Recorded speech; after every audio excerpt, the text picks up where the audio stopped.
माफ़ करिएगा, शुरू करने के पहले ही बड़ी प्रॉब्लम आ गई नेट में। इस वजह से हमारा सेशन लगभग 10 मिनट लेट हो गया। मैं नेट के एडजस्टमेंट में अकेले ही सब करता हूँ, इस वजह से कई बार लेट हो जाता है। I am very much sorry. So अब हम लोग इसको आगे बढ़ाते हैं। तो आज हमारे मेन टॉपिक्स में है important point related to human physiology, क्योंकि ये एक पोर्शन है जिसको मैंने बहुत पहले पढ़ा रखा है। पढ़ा तो आपने पूरा रखा है, पहले पढ़ा रखा है, लेकिन इसके मोस्ट इंपॉर्टेंट पॉइंट है। तो टोटल 7 चैप्टर में आज हम लोगों ने 3 चैप्टर के मेन पॉइंट हमने डिस्कस करने की कोशिश आज हम लोग करेंगे। पहला तो है बेटा डाइजेस्टिव सिस्टम है। इससे जो मेन बातें हो सकती हैं, जो मैं पढ़ा सकता हूँ आपको, वो बहुत ज़्यादा नहीं हो पाएगा। इसके अलावा रेस्पिरेटरी सिस्टम है। रेस्पिरेटरी सिस्टम से कुछ मेन बातें हम लोग डिस्कस कर सकते हैं। इसके अलावा सर्कुलेटरी सिस्टम है। तो ये 3 मेन सिस्टम है आज टारगेट पे। अगर हम लोग ये आज इनके मेन इंपॉर्टेंट पॉइंट पढ़ गए तो हम लोग काफ़ी अच्छा काम कर पाएंगे। सो डाइजेस्टिव सिस्टम में मैंने उठाए हुए हैं एक जनरल आइडिया डाइजेस्टिव सिस्टम का, इसके अलावा वहाँ की ग्लैंड्स, इसके अलावा कैलोरीफिक वैल्यू, इसके अलावा प्रोटीन एनर्जी माल न्यूट्रिशन, जिनसे क्वेश्चन बनने आने की संभावनाएं मुझे दिखती है। मैं वो कोशिश करने जा रहा हूँ। तो सबसे पहले हम लोग डाइजेस्टिव सिस्टम का एक ओवरव्यू लेते हैं। डाइजेस्टिव सिस्टम, वैसे तो बचपन से आप लोगों ने डाइजेस्टिव सिस्टम को पढ़ते हुए सुना हुआ है। आप लोग जानते हैं बेटा, बक्कल कैविटी से शुरू होकर के ईसोफेगस से होते हुए स्टमक, और इसके बाद small intestine, duodenum, jejunum and ileum से होते हुए कोलॉन तक जाने वाला ये सिस्टम, इसके अलावा रेक्टम और कोलॉन तक जाने वाला सिस्टम है ये। तो आप लोग जानते हो इससे एसोसिएटेड कुछ ग्लैंड हैं, जैसे कि यहाँ पर एक बड़ी सी ग्लैंड है लीवर, और यहाँ पर एक ग्लैंड है पैनक्रियास। इनफैक्ट मैं ये पढ़ाने आया ही नहीं।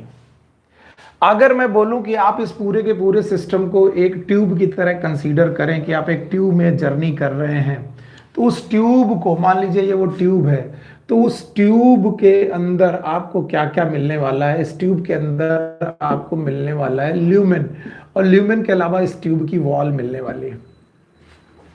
तो जब किसी भी ट्यूब की वॉल को आप काट करके देखेंगे तो सबसे पहला पॉइंट ये है कि इसमें टोटल 4 लेयर हैं। एक तो जो सबसे बाहर की लेयर है, that is known as serosa. आप लोग सब लोग जानते हैं, मुझे कोई नया चीज नहीं बतानी। सबसे बाहर जो है वो सेरोसा है। लेट्स सपोज ये एक स्टमक का ट्यूब है, तो इसमें सबसे बाहर वाली लेयर जो होगी वो सेरोसा होगी। ये रही वो सेरोसा। ओके, सबसे अंदर की लेयर जो है वो है mucosa. Let's suppose it is a mucosa. तो ये जो पार्ट है इट इज ल्यूमेन। ये ल्यूमेन हुआ, ये सेरोसा हुआ। अब ये पार्ट जो है, जो सबसे अंदर वाला पार्ट है, it is known as mucosa. तो सबसे बाहर सेरोसा, उसके बाद म्यूकोसा। इसके बाद म्यूकोसा के बाद आपकी बॉडी में म्यूकोसा के बाद एक लेयर है, दैट इज नोन एज सब म्यूकोसा। अब आप उसे बोल सकते हैं सब म्यूकोसा। और सब म्यूकोसा के बाद आपके पास 2 लेयर है मसल्स की। पहली मसल की लेयर है जो सर्कुलर लेयर है, और फिर इसके बाद लॉन्गिट्यूडनल लेयर है। सर्कुलर और लॉन्गिट्यूडनल मसल्स का बेटा एसोसिएशन है। और अगर मसल्स हैं तो इन्हें हम लोग बोलते हैं मस्कुलरिस। सो अब आप जाकर के देखिए तो सबसे अंदर मिलेगा ल्यूमेन, ल्यूमेन के बाद मिलेगी म्यूकोसा, म्यूकोसा के बाद मिलेगी सब म्यूकोसा, दिस इज अ सब म्यूकोसा। सब म्यूकोसा के बाद आएगी मस्कुलरिस, मस्कुलरिस में मसल्स मिलेंगी आपको मिलेंगी सर्कुलर मसल्स मिलेंगी एंड लॉन्गिट्यूडनल मसल्स मिलेगी। और सर्कुलर मसल और लॉन्गिट्यूडनल मसल के बाद मिलेंगी सेरोसा। अब इस पूरे के पूरे डाइजेस्टिव सिस्टम में अगर कहीं पर भी जाओगे, अब इसोफेगस को छोड़ दीजिए थोड़ा दूर, या बक्कल कैविटी को छोड़ दीजिए, यहां पर हो सकता है आपको पूरी लेयर ना मिले, फेरिंग्स में ना मिले, लेकिन स्टमक के बाद आपको ये चारों लेयर मिलने वाली हैं। तो अगर आप कैविटी की तरफ से चलेंगे, स्टमक की कैविटी की तरफ से चलेंगे, तो सबसे अंदर की तरफ जो कैविटी है, दिस इज म्यूकोसा। ये म्यूकोसा है, ये है म्यूकोसा। सबसे बाहर वाली लेयर है सेरोसा, ये रही सेरोसा, और ये वाला जो पोर्शन है that is known as lumen. और सेरोसा और म्यूकोसा के बीच में आपको 4 लेयर, या सेरोसा को इंक्लूड करते हुए और म्यूकोसा को इंक्लूड करते हुए 4 लेयर। सबसे पहले म्यूकोसा, सब म्यूकोसा, इसके बाद आपको मस्कुलरिस मिलने वाली है, मसल्स लेयर मिलने वाली है, और इसके बाद आपको मिलने वाली है सेरोसा। तो ये एक कंडीशन है। अब यहां से चलो, यहां से चलो, यहां से चलो, हर जगह वही कुछ मिलने वाला है, और इनमें कुछ कुछ मॉडिफिकेशन मिलने वाले हैं। अच्छा, इन मॉडिफिकेशन को हम लोग कई बार हम लोग ग्लैंड्स के रूप में पढ़ेंगे। तो मैं आज केवल एक ओवरव्यू आपको ग्लैंड्स का देना चाहता हूं। तो सबसे पहले तो आप ग्लैंड्स सुनिए, और नाम आप लोग जानते ही हैं। तो पहली जो ग्लैंड्स आपको मिलेंगी, जो इन बक्कल चैम्बर के आसपास मिलेंगी या बक्कल कैविटी में मिलेंगी, ये ग्लैंड्स है बेटा सलाइवरी ग्लैंड्स। तो पहली बात तो आपको सलाइवरी ग्लैंड्स के बारे में मालूम होना चाहिए, जो बक्कल कैविटी के बाहर है। याद रखना, all the salivary glands are present outside the buccal cavity, but their secretion उनका सिक्रीशन है जो वो बक्कल कैविटी में जाता है। तो सलाइवरी ग्लैंड्स में टोटल ग्लैंड्स है, एक है पैरोटिड ग्लैंड जो कान के आगे पैरोटिड ग्लैंड्स। पैरोटिड ग्लैंड के अलावा आपको मालूम है एक सबलिंगुअल ग्लैंड है, सबलिंगुअल ग्लैंड। सबलिंगुअल ग्लैंड के अलावा सब मैक्सिलरी और सब मैंडिबुलर ग्लैंड है, इनको आप लोग दे सकते हैं सब मैक्सिलरी एंड सब मैंडिबुलर ग्लैंड। सब मैक्सिलरी और सब मैंडिबुलर ग्लैंड, ये जो ग्लैंड है ये सलाइवा सेक्रीट करते हैं। अब आपको पूछा कि सलाइवा में क्या मिलेगा, तो आप जान लीजिए सलाइवा में मिलेगा म्यूकस,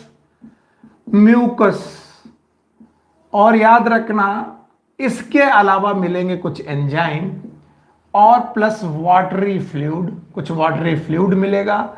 इसके अलावा सम इलेक्ट्रोलाइट, कुछ इलेक्ट्रोलाइट मिलेंगे।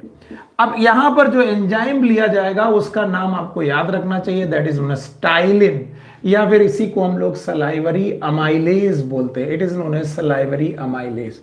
आप ये मान के चलिए मैं पूरा पढ़ाने नहीं आया हूं, इसलिए जल्दी जल्दी आगे बढ़ना पड़ेगा। तो हम बक्कल चैम्बर की तरफ से चल रहे, बक्कल चैम्बर पे हमें सलाइवरी ग्लैंड मिल गई।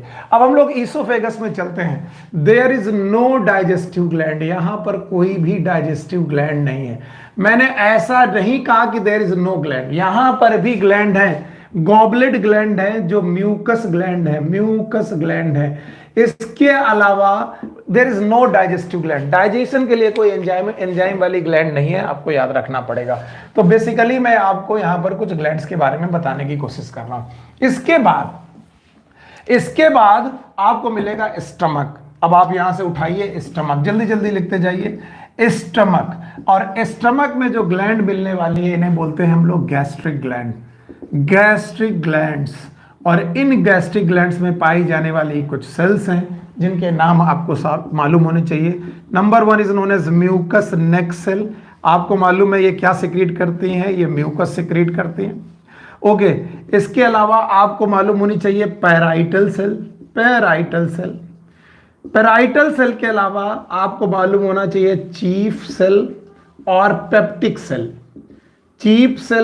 Peptic cell. और इसके अलावा यहां पर जी सेल्स वगैरह भी हो सकती हैं, अर्जेंटाफिन सेल्स भी हो सकती हैं। इनके सिक्रीशन को हम लोग गैस्ट्रिक जूस का नाम देते हैं, गैस्ट्रिक जूस। याद रखना, बहुत ध्यान से समझने की कोशिश करेंगे आप। एक तो हो गई पैराइटल सेल, एक हो गई चीफ पेप्टिक सेल्स। अगर आप लोग इन सब चीजों को ध्यान से देखें, पेज नंबर है आपका, मैं बताता जा रहा हूं, it is 262 mucus neck cell, peptic cell, parietal cell.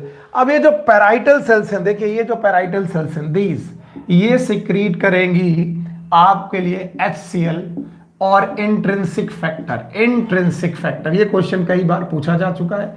Intrinsic factor B12, vitamin B12 को एब्जॉर्ब करने के काम आता है। विटामिन B12 आपको मालूम है बेटा, इसकी कमी से पर्नीशियस अनीमिया हो जाता है, यानी कि ये आरबीसी के मैचुरेशन में हेल्प करता है। तो एक बार ये पूछा जा चुका है। इसके अलावा चीफ पेप्टिक सेल्स हैं जहां प्रोटीन को डाइजेस्ट करने वाले एंजाइम मिलेंगे, प्रोटीन डाइजेस्टिंग एंजाइम्स। आपको मालूम है यहां पर पेप्सिन और रेनिन नाम के एंजाइम मिलेंगे। पेप्सिन और रेनिन, देखिए ध्यान से सुनिए, ये जो रेनिन नाम का एंजाइम है इसकी प्रेजेंस बड़ी कंट्रोवर्शियल है।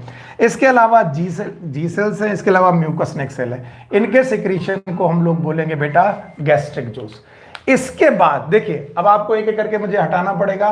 तो आपने पहले देखा कि कितनी लेयर हैं, आपको लेयर मालूम चल गई, 5 लेयर हैं, पांचों लेयर आपको ध्यान से समझ, सॉरी 4 लेयर हैं, चारों लेयर आपको मालूम होनी चाहिए। सबसे अंदर म्यूकोसा, उसके बाद आपको मिलेगी सब म्यूकोसा, उसके बाद मिलेगी मस्कुलरिस, उसके बाद मिलेगी सेरोसा। मस्कुलरिस में 2 लेयर, यस, इनके वाले में सर्कुलर और लॉन्गिट्यूडनल। इसके बाद मैं ग्लैंड बता रहा हूं।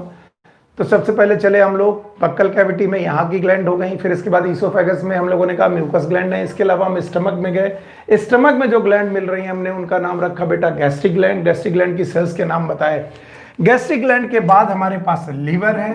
Liver is the largest gland, largest gland है, याद रखना।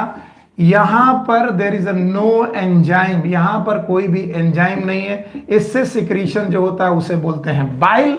और याद रखना ये फैट डाइजेशन में हेल्प करता है। बिना इसके, बाइल के बिना बेटा फैट डाइजेशन पॉसिबल नहीं है। तो लीवर के बाद आपके पास डिओडेनम के चारों तरफ एक ग्लैंड मिलती है, that is known as pancreas gland. एक और ग्लैंड मिलती है, ये है पैनक्रियाज ग्लैंड।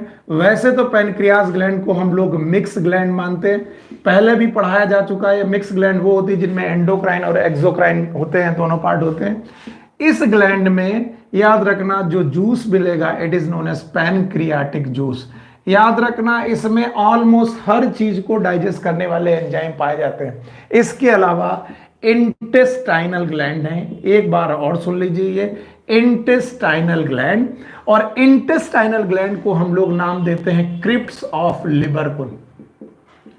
क्रिप्स ऑफ लिबरकुन ये एपिथेलियम म्यूकोसा की लेयर हैं जो छुप गई हैं सब म्यूकोसा में। These are the layer of mucosa जो पेनेट्रेट हो गई हैं सब म्यूकोसा में। क्रिप्स ऑफ लिबरकुन है। इनमें 2 सेल्स बड़ी नाम की सेल हैं, एक है पैनेथ सेल, इनको मत भूलिएगा। पैनेथ सेल ही बेटा जाइमोजेनिक सेल है। जाइमोजेनिक सेल का मतलब है ये आपके लिए बेटा एंजाइम सिक्रीट करेंगी। इसके अलावा पैनेथ सेल के अलावा अर्जेंटाफिन सेल है, अर्जेंटाफिन सेल। और एक बात जो आपको याद रखनी है, क्रिप्स ऑफ लिबरकुन के सिक्रीशन को हम लोग बोलते हैं सक्कस इंटेरिकस।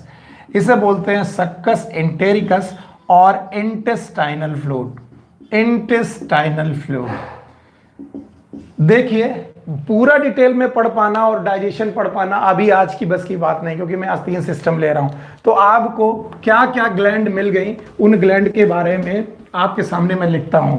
चलिए नंबर 1 आपको मिल गई सलाइवरी ग्लैंड। जल्दी जल्दी देखते जाइए, सलाइवरी ग्लैंड के नाम याद होने चाहिए आपको। इसके अलावा आपको मिल गई गैस्ट्रिक ग्लैंड, आपको नाम याद होने चाहिए इनकी सेल्स के। इसके अलावा आपको मिल गई बेटा लिवर मिल गया, लिवर मिल गया। इसके अलावा मिल गया पैनक्रियाज, पैनक्रियाज के अलावा आपको मिल गई क्रिप्स ऑफ लिबरकुन, क्रिप्स ऑफ लिबरकुन। और आपको मालूम है ये इंटेस्टाइनल ग्लैंड्स हैं। इसके अलावा एक ग्लैंड का नाम बहुत बार पूछा जा चुका है, it is known as Brunner's gland. Sometime these are also known as submucosal gland. याद रखना ये सब म्यूकोसा में पाई जाती हैं, डिओडेनम के सब म्यूकोसल ग्लैंड हैं। डिओडेनम रीजन के सब म्यूकोसा में पाई जाती हैं, मेनली म्यूकस सिक्रीट करते हैं। तो ये कुछ ग्लैंड हैं जिनसे कभी कोई क्वेश्चन बन जाए तो आप प्लीज सॉल्व करने की कोशिश करिएगा। तो बाकी तो मैं आगे बढ़ रहा हूं। ये मुझे इंपॉर्टेंट लगता है कि आपको सारी ग्लैंड के बारे में मालूम होना चाहिए। जैसे लिवर में कोई भी डाइजेस्टिव एंजाइम नहीं होता, इसके बावजूद भी लिवर के बिना फैट डाइजेशन नहीं हो सकता। फैट डाइजेशन में लिवर से निकलने वाला बाइल इमल्सिफिकेशन करता है। अच्छा, ये पॉइंट पढ़ लेने के बाद हम लोग बेटा कैलोरीफिक वैल्यूज की तरफ चलते हैं। ये एक क्वेश्चन है जो मेरे हिसाब से बड़ा इंपॉर्टेंट है। सबसे पहले तो कैलोरी स्मॉल सी या फिर जूल, आप इसे स्मॉल जे मान के चलें, जूल। याद रखना इसको डिफाइन करने के लिए वो छोटा सा क्राइटेरिया लेते हैं कि 1 ग्राम वाटर लीजिए, 1 ग्राम वाटर को 1 डिग्री सेंटीग्रेड टेम्परेचर बढ़ा दीजिए, उसका टेम्परेचर उसका 1 डिग्री सेंटीग्रेड इंक्रीज कर दीजिए। और इस 1 डिग्री सेंटीग्रेड इंक्रीज करने पर जितनी हीट की रिक्वायरमेंट होगी, हीट रिक्वायर्ड या फिर energy required, that is known as calorie, उसे कैलोरी बोलेंगे। 1 ग्राम वाटर को 1 डिग्री सेंटीग्रेड टेम्परेचर बढ़ाने के लिए जितनी हीट की रिक्वायर होगी, that is known as calorie. अच्छा, कैलोरी के साथ कैपिटल CLORIE हो सकता है, या फिर कैपिटल JOULE जूल हो सकता है। यानी कैपिटल कैलोरी का मतलब होता है किलो कैलोरी, या फिर ये है kilo joule, sorry it is kilo joule. अगर आप इसकी वैल्यू मानेंगे तो ये बोला जाता है 1 किलोग्राम वाटर को 1 डिग्री सेंटीग्रेड टेम्परेचर बढ़ाने के लिए जितनी हीट की रिक्वायरमेंट होगी, उसे हम लोग किलो कैलोरी बोलते हैं।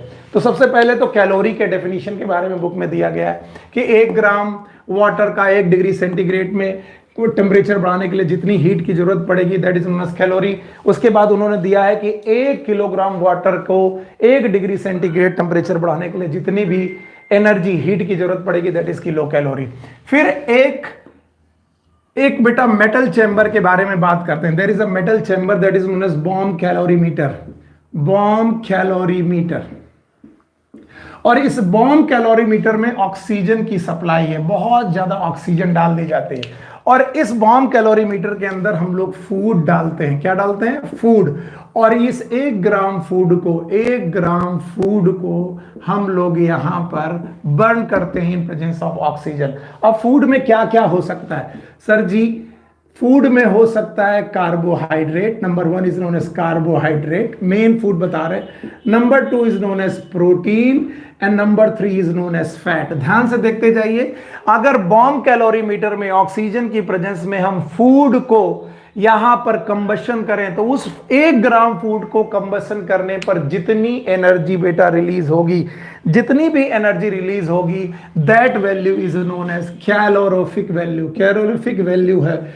और इस कैलोरीफिक वैल्यूज की बेटा आपको मालूम होना चाहिए, कार्बोहाइड्रेट, प्रोटीन और फैट की अलग अलग वैल्यूज है। अगर आप पेज नंबर 264 देखते हो तो वहां पर इसकी वैल्यू दी गई है 4.1, 5.65 एंड 9.45। ये वैल्यूज हैं बेटा, कैलोरीज में है, आपको याद रखना पड़ेगा। रादर कैपिटल C कैलोरीज में है, इसका मतलब ये किलो कैलोरीज में है। लेकिन इसी फूड की फिजियोलॉजिकल वैल्यूज होती हैं। फिजियोलॉजिकल वैल्यूज का मतलब है एक्चुअल वैल्यूज, यानी एक्चुअल वैल्यूज का मतलब बायोलॉजिकल सिस्टम में जब इसी फूड को हम लोग बर्न करते हैं या यूज करते हैं तो कितनी एनर्जी देता है, that is known as physiological values. और इनकी वैल्यूज हैं बेटा, कार्बोहाइड्रेट की 4 किलो कैलोरी, प्रोटीन की भी लगभग 4 किलो कैलोरी, और फैट की जो बेटा है वो लगभग 9 किलो कैलोरी है। तो याद रखना, फिजियोलॉजिकल वैल्यूज और कैलोरीफिक वैल्यूज में दोनों में डिफरेंस है। ये एक्सपेरिमेंटल वैल्यूज हैं, ये जो बायोलॉजिकल सिस्टम में, फिजियोलॉजिकल सिस्टम में वैल्यूज हैं, इनको बॉम्ब कैलोरीमीटर में देखते हैं, इनको हम लोग फिजियोलॉजिकल कंडीशन में देखते हैं। इस तरीके से हम लोग इनकी वैल्यूज देखते हैं। तो याद रखना, कैसे मैंने कैलोरी डिफाइन किया, कैसे किलो कैलोरी डिफाइन किया, इसके बाद फिर मैंने कैसे बेटा डिफरेंट फूड का आपके साथ डिस्कस किया। इसके बाद एक छोटा सा टॉपिक है जो मुझे डाइजेस्टिव सिस्टम में बड़ा इंपॉर्टेंट लगता है। It is known as PEM, it is known as protein energy mall nutrition.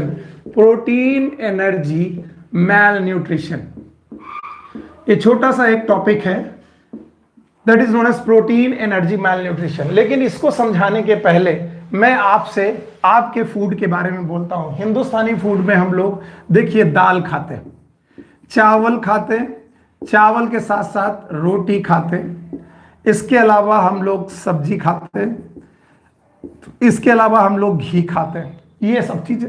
देखिए दाल जो सोर्स है वो प्रोटीन का सोर्स है, हम सब लोग जानते हैं। चावल रोटी है, ये कार्बोहाइड्रेट का सोर्स है, कार्बोहाइड्रेट का सोर्स है।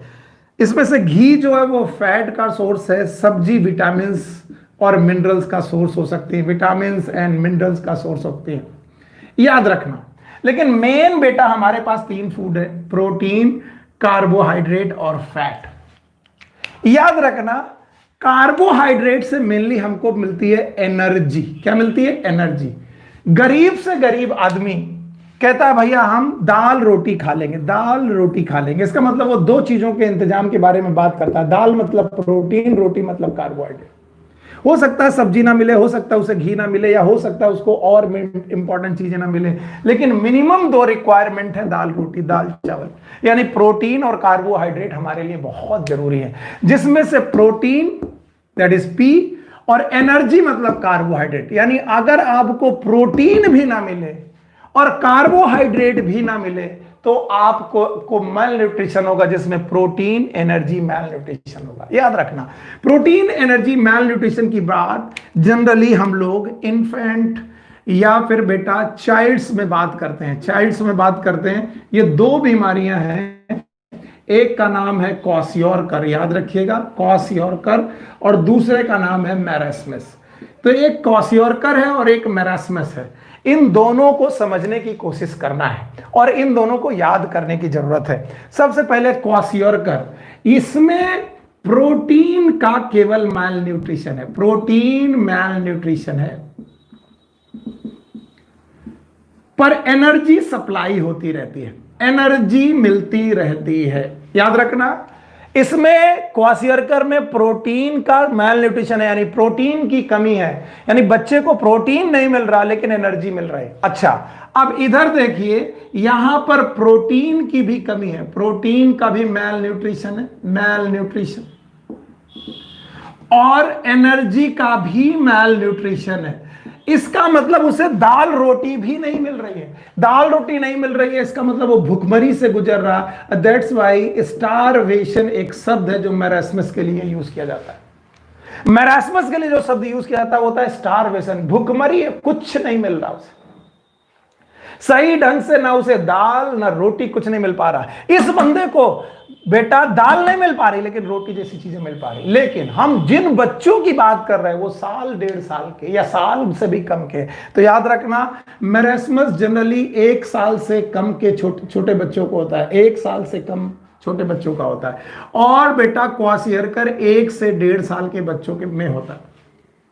याद रखना, मैरास्मस उन बच्चों को होता है जिनकी माओ को सेकेंड चाइल्ड जल्दी हो जाता है और उन्हें वीन ऑफ करना होता है। वीन ऑफ करना मतलब उनको मम्मी का दूध मिलना भी बंद हो जाता है, माँ अपना दूध छोटे बच्चे को पिलाने लगती है, दूसरे बच्चे को पिलाने लगती है इस बच्चे को छोड़ करके। या फिर ये दोनों के दोनों मेल न्यूट्रिशन तब होंगे जब कोई पॉलिटिकल टर्मोइल होगा। पॉलिटिकल टर्मोइल का मतलब है कोई बहुत राजनीतिक उठा पटक हो जाएगी। इसका मतलब है, हो सकता है जैसे भी सीरिया में हुआ, बांग्लादेश में हुआ, कभी कभी सूखा पड़ जाता है, कभी कभी बेटा पॉलिटिकल टर्मोइल हो जाते हैं, या फिर शरणार्थी कैंपों में, रिफ्यूजी कैंपों में होगा। अच्छा, इन दोनों को अलग अलग पहचानेंगे कैसे? ध्यान सुनो, इसे ना तो एनर्जी मिल रही ना तो प्रोटीन मिल रही। प्रोटीन मतलब मसल, इसकी बॉडी में मसल्स नहीं होगी, एकदम लीन एंड थिन होगा, मरा हुआ। मैरास्मस को ऐसे याद कर सकते हो, मरा हुआ, लीन एंड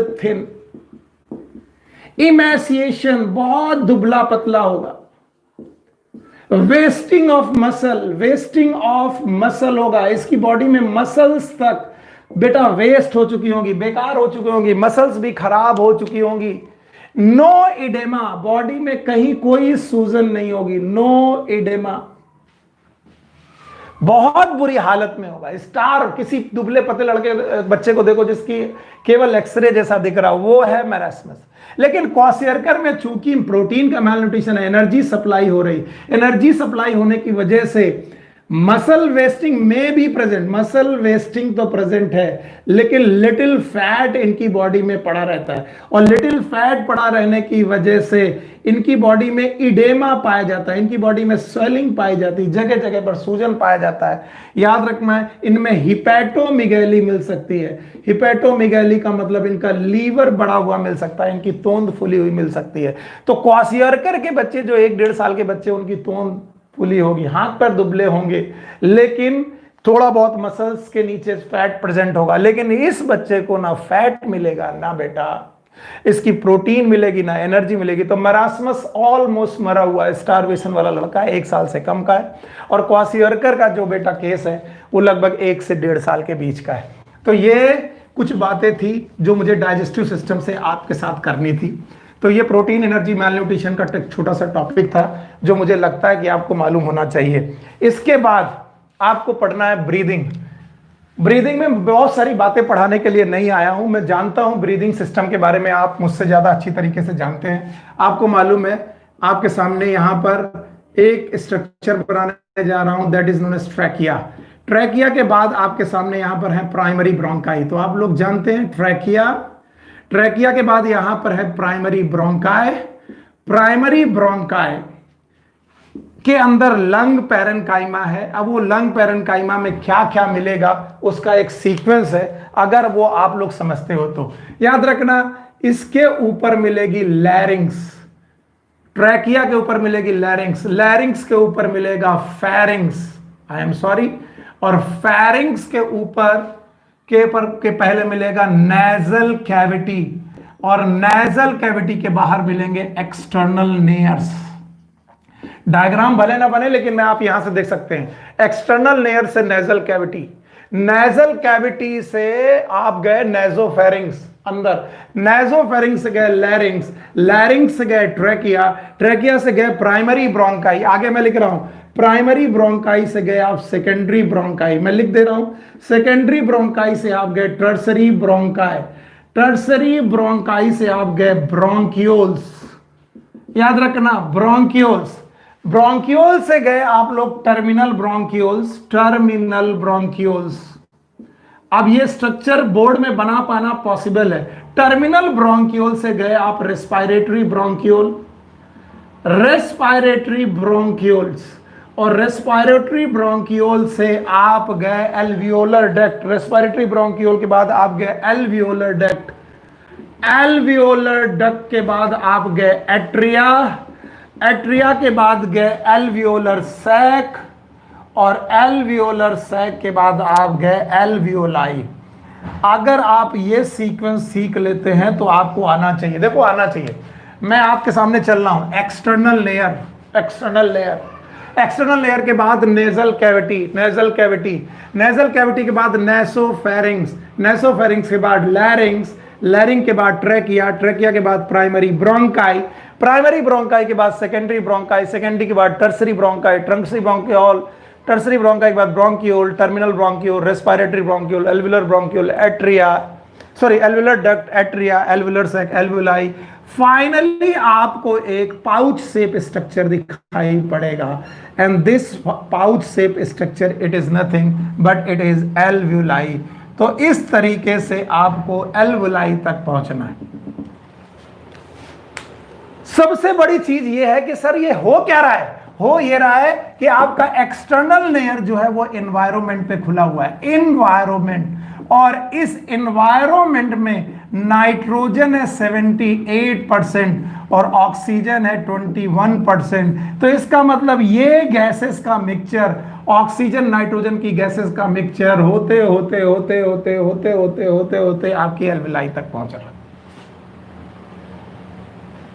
याद रहेगा, इसका मतलब जब ये एल्वियोलाई तक पहुंच रहा है तो एल्वियोलाई में आपको आपके काम की गैसेस से मतलब है। नो डाउट एल्वियोलाई में नाइट्रोजन भी प्रेजेंट होगी, एल्वियोलाई में डिफरेंट गैसेस भी प्रेजेंट होंगी, लेकिन हमारे काम की गैसेस दो हैं, और वो दो गैसेस हैं कार्बन डाई और ऑक्साइड, ऑक्सीजन। याद रखना यहां पर कार्बन डाइऑक्साइड भी प्रेजेंट है और ऑक्सीजन भी प्रेजेंट है।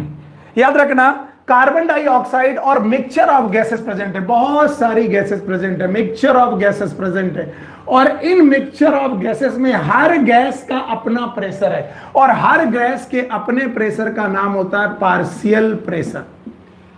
यानी यहां पर कार्बन डाइऑक्साइड का अपना प्रेशर है, ऑक्सीजन का अपना प्रेशर है, मिक्सचर ऑफ गैसेस का अपना प्रेशर है, और पार्शियल प्रेशर हमेशा मोलर कंसंट्रेशन पर डिपेंड करता है, मोलर कंसंट्रेशन या मोलैलिटी पर या मोलर कंसंट्रेशन पर या मोलर कंसंट्रेशन पर डिपेंड करता है। जिसके मोल्स ज्यादा उसका पार्शियल प्रेशर भी ज्यादा। और इस चीज को डिनोट करने के लिए हम लोग PCO2 बोलते हैं, एंड PO2 बोलते हैं, where P is partial pressure of oxygen, PCO2 is the partial pressure of carbon dioxide.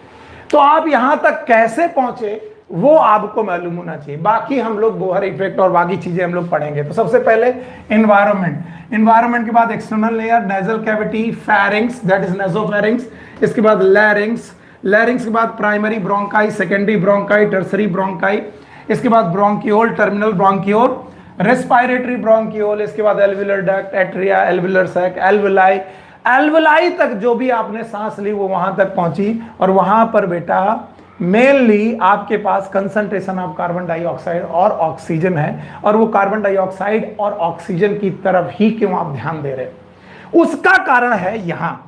उसका कारण यह है कि हमारी बॉडी में टिश्यूज हैं। आई एम सॉरी, बहुत अच्छा डायग्राम नहीं बन पाएगा, लेकिन आपको समझने की जरूरत है। ये हमारे बॉडी के टिश्यूज हैं। आप बोलोगे कौन सा टिश्यू? ये लो, हाथ का टिश्यू, पैर का टिश्यू, कान का टिश्यू, छाती का टिश्यू, कहीं का भी टिश्यू आप ले लो, ये टिश्यू है। और इन टिश्यू को करना है मेटाबॉलिज्म, याद रखना। और ये मेटाबॉलिज्म के दौरान कर रहे हैं रेस्पायरेशन। क्या कर रहे हैं? रेस्पायरेशन। और रेस्पायरेशन के दौरान ये खूब सारी कार्बन डाइऑक्साइड पैदा कर रहे हैं। कौन कार्बन डाइऑक्साइड पैदा कर रहा है? टिश्यू। और ये जो टिश्यू कार्बन डाइऑक्साइड पैदा कर रहे हैं, ये कार्बन डाइऑक्साइड इन टिश्यू के लिए पॉइजनस है, और इस कार्बन डाइऑक्साइड को यहां से रिमूव करना पड़ेगा। अगर हमने इस कार्बन डाइऑक्साइड को यहां से रिमूव नहीं किया तो याद रखना मामला बिगड़ जाएगा। ओके, तो अब आपको एक चीज और सीखनी पड़ेगी कि इन सब चीजों को समझने के लिए आपको हार्ट के बारे में थोड़ा सा आइडिया लेना पड़ेगा। और as we all know, it is known as right atrium, it is known as right ventricle, it is left atrium, it is left ventricle. अगर आपको इतना मालूम है तो आपको मालूम है पूरी बॉडी का डीऑक्सीजनेटेड ब्लड, मैं यहां से चला रहा हूं, डीऑक्सीजनेटेड ब्लड यानी ऐसा ब्लड जिसमें कार्बन डाइऑक्साइड ज्यादा है, ऐसा ब्लड कौन लेता है? Right atrium. याद रखना, ये राइट एट्रियम राइट वेंट्रिकल को बेटा अपना ब्लड देता है। राइट वेंट्रिकल इस ब्लड को लेके जाता है लंग्स के पास। मेरे पास यही तरीका है बनाने का, और मैं यहां पर लंग्स बना नहीं पाऊंगा, बस एल्वुलाई दिखाऊंगा। Let's suppose it is alveoli. ये अपने ब्लड को लेके जाता है एल्वुलाई के द्वारा लंग के पास। सीरियस, राइट वेंट्रिकल आपके पास जा रहा है एल्वुलाई के पास लेकर के ब्लड। हो सकता है कि ये डायग्राम आपको बुक में यहां से निकलता हुआ दिखाई पड़े, तो आप तिरछा मत मानिएगा। आप पहले केवल अपना कॉन्सेप्ट क्लियर करिए। यहां से ब्लड गया राइट एट्रियम से राइट वेंट्रिकल से होते हुए ये गया एल्वुलाई के पास। अब एल्वुलाई के पास कार्बन डाइऑक्साइड और ऑक्सीजन दोनों है, PCO2 भी है और PO2 भी है, आपको मालूम है। इसके बाद यहां से ब्लड वापस लौटा। वापस लौटने के बाद ये ब्लड हमको इस जगह पहुंचाना है। याद रखना, हमारे पास बनाने का कोई और तरीका नहीं है, इसलिए हम लोग लेफ्ट एट्रियम को लेफ्ट या फिर यहीं से बना दे रहे। ये रहा it is known as left atrium. Left atrium से गया लेफ्ट वेंट्रिकल, और लेफ्ट वेंट्रिकल से ये ब्लड वापस बेटा टिश्यू से होते हुए लाइक दिस। आपको मेरा डायग्राम पूरी तरीके से हो सकता है कि एनसीईआरटी से उल्टा मिले, लेकिन ये उल्टा नहीं है अगर आप लोग कॉन्सेप्ट समझ रहे हैं। मैं केवल बनाने के तरीके को सिखा रहा हूं। उन्होंने यहां पर क्रॉस डाल दिया, मैंने यहां क्रॉस डाला है। तो देखिए, ये ब्लड यहां पर आया, ब्लड यहां पर आया, और ब्लड यहां पर आया। अब आप देखिए, जो ये टिश्यूज हैं, यहां पर कार्बन डाइऑक्साइड ज्यादा है। कार्बन डाइऑक्साइड लगभग 45 mm CO2 का है पार्शियल प्रेशर, और यहां पर ऑक्सीजन लगभग 40 mm है। याद रखना, लेकिन यहां पर जो बेटा कार्बन डाइऑक्साइड है वो लगभग 40 mm है, कार्बन डाइऑक्साइड कम है, और ऑक्सीजन लगभग 104 है। तो याद रखना, मैं ज्यादा पढ़ाने के मूड पे नहीं हूं। यहां पर ब्लड का होगा ऑक्सीजनेशन, ब्लड का होगा ऑक्सीजनेशन। अगर मैं इसमें फंस गया तो काफी देर हो जाएगी। ब्लड का होगा ऑक्सीजनेशन, और वो जो ऑक्सीजनेटेड ब्लड है होते होते वो टिश्यू पर पहुंचेगा, और वो ऑक्सीजनेटेड ब्लड ऑक्सीजन सप्लाई करेगा टिश्यू को, और बदले में लेगा कार्बन डाइऑक्साइड वापस, और कार्बन डाइऑक्साइड वापस लेकर के पहुंचाएगा राइट एट्रियम, राइट एट्रियम से पहुंचाएगा लंग्स। अगर आप कंफ्यूज हो, आई एम सॉरी, बस मैं इतना बता देना चाहता हूं कि कार्बन डाइऑक्साइड का ग्रेडियंट कहां से कहां बन रहा, फ्रॉम टिश्यू टू लंग। यानी कार्बन डाइऑक्साइड का ट्रांसपोर्ट, बहुत ध्यान से समझिएगा, कार्बन डाइऑक्साइड का ट्रांसपोर्ट टिश्यू से लंग्स की तरफ होता है, लेकिन ऑक्सीजन का जो बेटा ट्रांसपोर्ट होता है, मैं इतना बता देना चाहता हूं, ऑक्सीजन का जो ट्रांसपोर्ट है फ्रॉम लंग्स टू टिश्यू, उसका gradient from lungs to tissue होता है। यानी कार्बन डाइऑक्साइड ट्रांसपोर्ट होगी फ्रॉम टिश्यू टू लंग, और बेटा ऑक्सीजन ट्रांसपोर्ट होगी फ्रॉम लंग टू टिश्यू, और इसी दौरान these are the transport of CO2, और यहां पर है ट्रांसपोर्ट ऑफ ऑक्सीजन। इस ट्रांसपोर्ट ऑफ CO2 और ऑक्सीजन में एक्सचेंज ऑफ पार्शियल प्रेशर होता है, वो आप अपनी बुक में जानते हो। याद रखना, यहां पर जो ब्लड पहुंचा है, मैं फिर से बना दे रहा हूं, उस ब्लड में ध्यान से देखिए, वैसे बहुत कंफ्यूजिंग है लेकिन बहुत बच्चे अगर समझ जाओगे तो काम बन जाएगा। यहां पर जो बेटा आपका डीऑक्सीजनेटेड ब्लड पहुंचा है, उसके पास PCO2 45 है, 45, और जो ऑक्सीजन पहुंची है वो PO2 यहां पर है बेटा 40। तो ऑक्सीजन देखिए एल्वुलाई पर ज्यादा, यहां कम, इसलिए ऑक्सीजन अंदर की तरफ आएगी, और कार्बन डाइऑक्साइड ब्लड में ज्यादा और एल्वुलाई में कम, इसलिए कार्बन डाइऑक्साइड बाहर की तरफ जाएगी और लंग से बाहर हो जाएगी।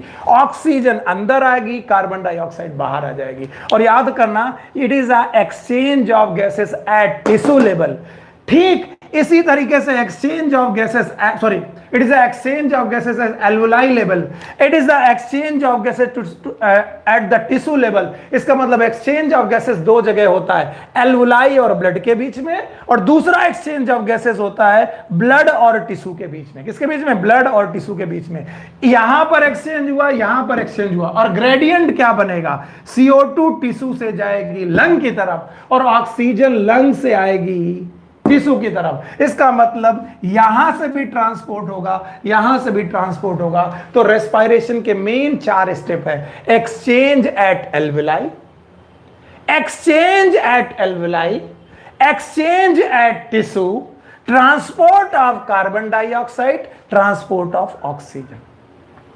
और ट्रांसपोर्ट ऑफ कार्बन डाइऑक्साइड और ट्रांसपोर्ट ऑफ ऑक्सीजन से रिलेटेड बहुत सारे रूल्स हैं, वो रूल्स हमको पढ़ने हैं, इसीलिए मैंने ये सारा डायग्राम बनाया। फिर से सुन लो, अगर जरा सा भी कंफ्यूज हो तो सुन लो। टिश्यू में CO2 ज्यादा, यहां पर CO2 कम, इसलिए CO2 टिश्यू से लंग की तरफ जाएगी वाया ब्लड। लंग में ऑक्सीजन ज्यादा, टिश्यू में ऑक्सीजन कम, इसलिए लंग से एल्वुलाई से ऑक्सीजन आएगी टुवर्ड टिश्यूज। यह है ट्रांसपोर्ट ऑफ ऑक्सीजन, यह है ट्रांसपोर्ट ऑफ CO2, यह है exchange of gases at alveoli level, and it is a exchange of gases at a tissue level.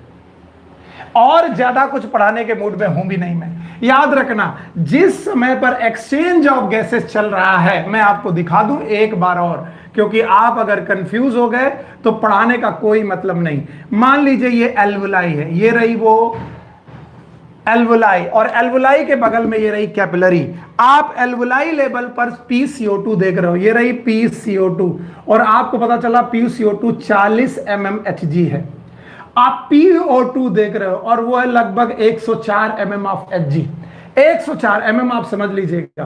और मान लीजिए ब्लड यहां से आ रहा, मान लीजिए ये डीऑक्सीनेटेड ब्लड आ रहा टिश्यू से, अब मैं कुछ बना नहीं पाऊंगा, मान लीजिए टिश्यू से ब्लड आ रहा, तो टिश्यू से जो ब्लड आ रहा वो डीऑक्सीनेटेड है, उसमें PCO2 है 45 mm ऑफ Hg। जरा PCO2 और PCO2 को देखो, और ऑक्सीजन है 40 mm ऑफ Hg। अब देखिए PCO2 से PCO2 एक्सचेंज होगा।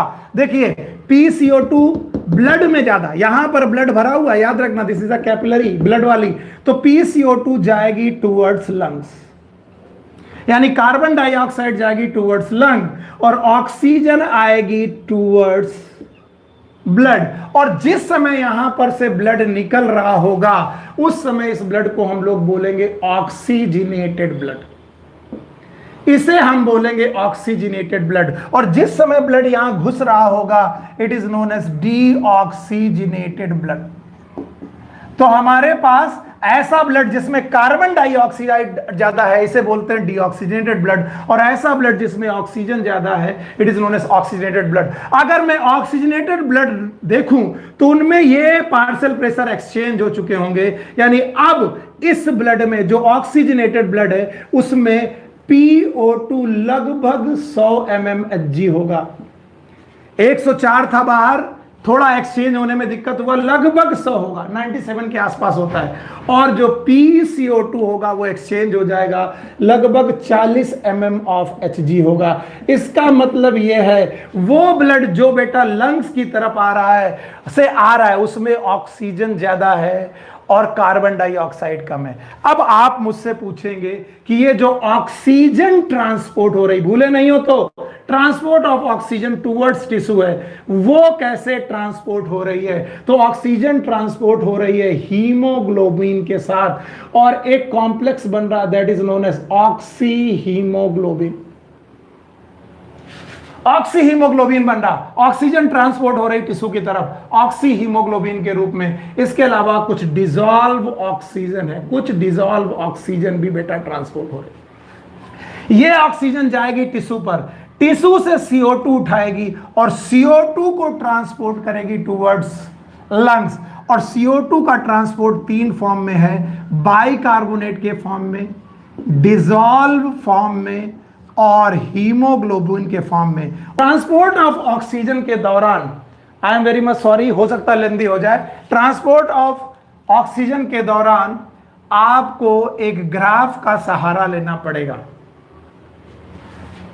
हो क्या रहा है आप ध्यान से देखिए, ये रहा है एल्वुलाई और ये रहा ब्लड। ये अगर मैंने बनाया है ब्लड की कैपिलरी, तो ब्लड की कैपिलरी में ये रहा हीमोग्लोबिन, और हीमोग्लोबिन किसको अट्रैक्ट कर रहा है? ऑक्सीजन को, क्योंकि ऑक्सीजन लंग में ज्यादा है, और ऑक्सीजन हीमोग्लोबिन पे धीरे धीरे बेटा और हीमोग्लोबिन को सैचुरेट करती जा रही है। तो ऑक्सीजन का अपना एक पार्शियल प्रेशर है, उस पार्शियल प्रेशर पर हीमोग्लोबिन का सैचुरेशन हो रहा है। सैचुरेशन का मतलब है हीमोग्लोबिन पर ऑक्सीजन जुड़ती जा रही है। तो याद रखना, हीमोग्लोबिन में जैसे जैसे ऑक्सीजन जुड़ती जाएगी परसेंटेज सैचुरेशन बढ़ता जाएगा, परसेंटेज सैचुरेशन। अब फिर सुनोगे नहीं, मान लो मैं हीमोग्लोबिन हूं, मैं एक ऑक्सीजन पकड़ चुका हूं, दूसरी ऑक्सीजन पकड़ने लगा, तीसरी ऑक्सीजन पकड़ने लगा, इसका मतलब मेरा ऑक्सीजन पकड़ने की टेंडेंसी धीरे धीरे फुलफिल होती जा रही है। फुलफिल होना that is known as saturation. ऐसा माना जाता है एक हीमोग्लोबिन मॉलिक्यूल पे लगभग 4 ऑक्सीजन मॉलिक्यूल जाकर के उसे सैचुरेट करते हैं। खैर, इसको ग्राफ के रूप में दिखाया गया, that is known as percentage saturation. Percentage saturation of haemoglobin, haemoglobin का percentage saturation and partial pressure of oxygen, partial pressure of oxygen PO2, इनके बीच में एक ग्राफ खींचा गया। अगर आप पेज नंबर देख पाए, पेज नंबर है 274 जिसको मैं पढ़ाने आया हूं, और बोलते हैं ऐसा ग्राफ यहां पर आपको एक सिग्मॉइड फॉर्म में मिलेगा। जरा आप समझने की कोशिश करिए, 0 है, 10 है, 20 है, 30 है, 40 है, 50 है, 60 है, 70, 80, 90 और ये रहा 100। 100% सैचुरेशन अगर चाहिए, ऑलमोस्ट 100% सैचुरेशन चाहिए, तो आपको कितने पार्शियल प्रेशर की जरूरत होगी? तो मैंने बोला था लगभग 100 mm ऑफ Hg के आसपास। याद रखना, हीमोग्लोबिन 100% सैचुरेट होने के आसपास आती है। तो इधर आएंगे 10, ये रहा 20, ये 30, ये 40, ये 50, 60, 70, 80, 90 और 100। मान लीजिए ये वो 100 है पॉइंट, जहां पर 100 पार्शियल प्रेशर पर लगभग 100% सैचुरेशन हो रहा है हीमोग्लोबिन का। Maybe you are in doubt, maybe कुछ भी हो सकता है, लेकिन मैं कोशिश कर रहा हूं। याद रखना, अगर आप भूले नहीं हो तो यहां से जो बेटा ब्लड निकला है उसकी ऑक्सीजन की पार्शियल प्रेशर PO2 लगभग 100 mm ऑफ Hg था। तो हम मान के चले 100 mm ऑफ Hg पे लगभग 100% सैचुरेशन हो रहा। तो एक ग्राफ मिल रहा जो सिग्मॉइड ग्राफ है, इस सिग्मॉइड को बोलते हैं oxygen dissociation curve. Oxygen dissociation curve, please इसे समझने की कोशिश करिए। और ऑक्सीजन डिसोसिएशन कर्व का जो सिग्मॉइड रूप है, इस पे एक वैल्यू बड़ी काम की है, that is known as P50। P50, please उसे समझने की कोशिश करिएगा। अगर कभी कोई पूछे what is P50, what is P50, ध्यान से समझिएगा। It is a partial pressure of oxygen, oxygen का वो पार्शियल प्रेशर जिस पे 50% हीमोग्लोबिन सैचुरेट हो जाए। फिर से, what is P50? P50 is a partial pressure of oxygen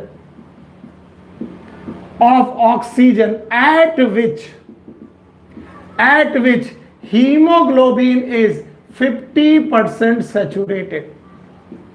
जहां पर 50% हीमोग्लोबिन सैचुरेट हो चुकी है, किसके द्वारा? ऑक्सीजन के द्वारा। अब जरा मेरे सामने एक ग्राफ और देखो, भले ही रेड कलर का है लेकिन आप इसे ध्यान से देखेंगे तो दिखाई पड़ेगा। एक ग्राफ लगभग वही है मैंने बनाया, लेकिन आपने पहला ग्राफ जो देखा था वो ग्राफ था A, और दूसरा ग्राफ जो देखा है वो है ग्राफ B। अब इस ग्राफ B को ध्यान से देखिए। ग्राफ A भी शुरू जहां से हुआ वहीं से B शुरू हुआ, एंड जहां पर हुआ दोनों वहीं हुआ, लेकिन राइट शिफ्टेड है।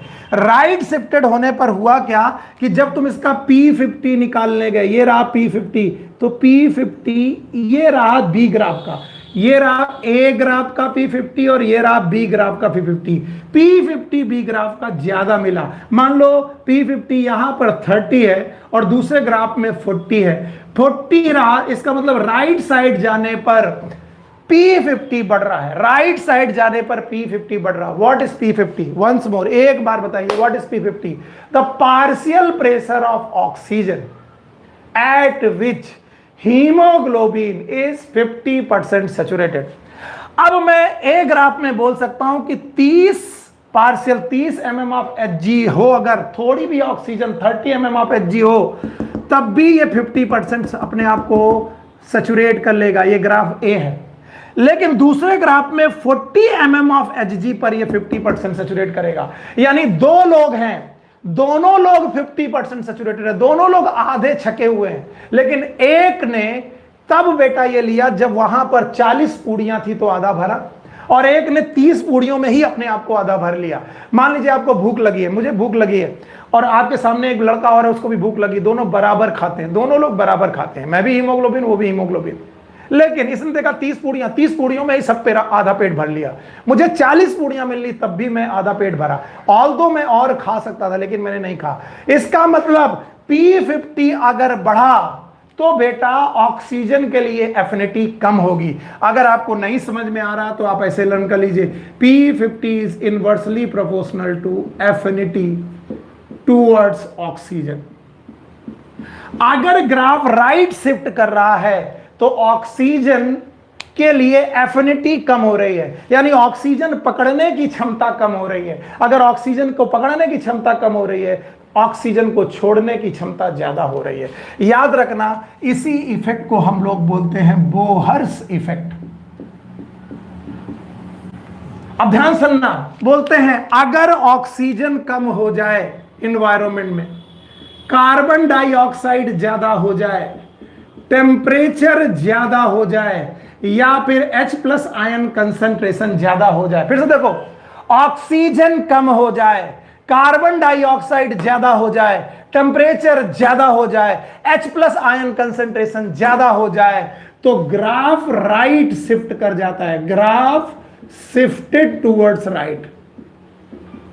ये राइट शिफ्ट कर जाता है, और ग्राफ अगर राइट शिफ्ट कर गया है इसका मतलब P50 बढ़ जाता है, और अगर P50 बढ़ गया है तो एफिनिटी कम हो गई है, और एफिनिटी कम हो गई है तो ऑक्सीजन को पकड़ने की क्षमता कम हुई है, छोड़ने की क्षमता ज्यादा हुई। और अगर आप बुद्धिमान हो, अगर आप वाकई बुद्धि रखते हो, तो आपको ये सारी कंडीशंस मैं आपको दिखाने वाला हूं। अगर रट्टा मारना है तो मार लो। ये रहे वो टिश्यू, टिश्यू मेटाबॉलिज्म कर रहे हैं, टिश्यू मेटाबॉलिज्म कर रहे हैं। टिश्यू में CO2 बढ़ती जा रही है, ऑक्सीजन यूज हो रही है तो कम होती जा रही है। मेटाबॉलिज्म करने की वजह से यहां पर टेम्परेचर बढ़ता जा रहा है और यहां पर H+ आयन कंसंट्रेशन भी बढ़ती जा रही है।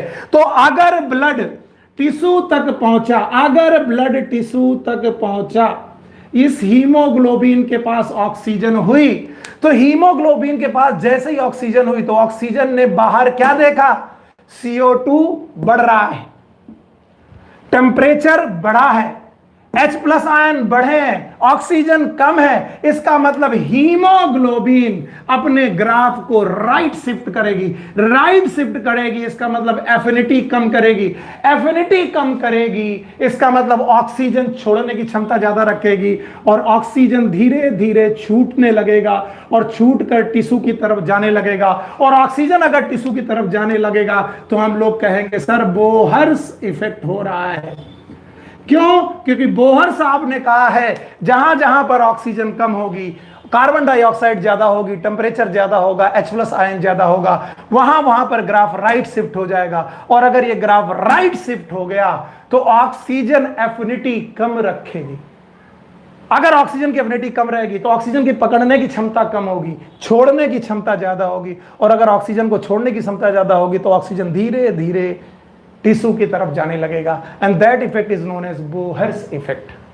My dear, this is known as Bohr's effect. और Bohr's effect it is unloading of oxygen at the tissue level. अच्छा, अगर हम लंग्स में जाएं, अगर हम लंग्स में जाएं तो लंग्स में ऑक्सीजन ज्यादा है, CO2 कम है। इसका मतलब इसका उल्टा है, इसका उल्टा है। इसका मतलब है हीमोग्लोबिन जो है, हीमोग्लोबिन जो है वो ऑक्सीजन को ज्यादा पकड़ने की कोशिश करेगी और इसलिए ऑक्सीजन हीमोग्लोबिन की तरफ आना चाहेगा।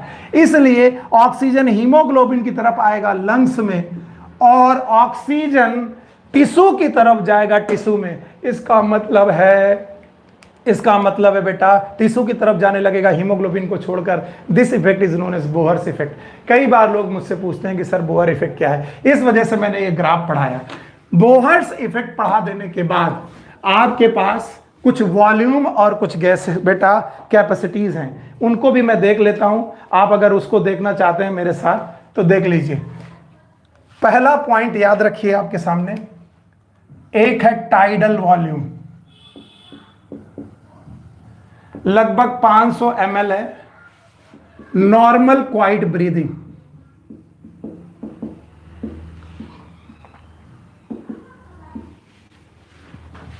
नॉर्मल क्वाइट ब्रीदिंग, मुझे देखिए, नॉर्मल क्वाइट ब्रीदिंग में जितनी ऑक्सीजन मैं अंदर ले जा रहा हूं या फिर जितनी ऑक्सीजन मैं बाहर निकाल रहा हूं, that is known as tidal volume. Okay, इसके बाद है IRV, inspiratory reserve volume.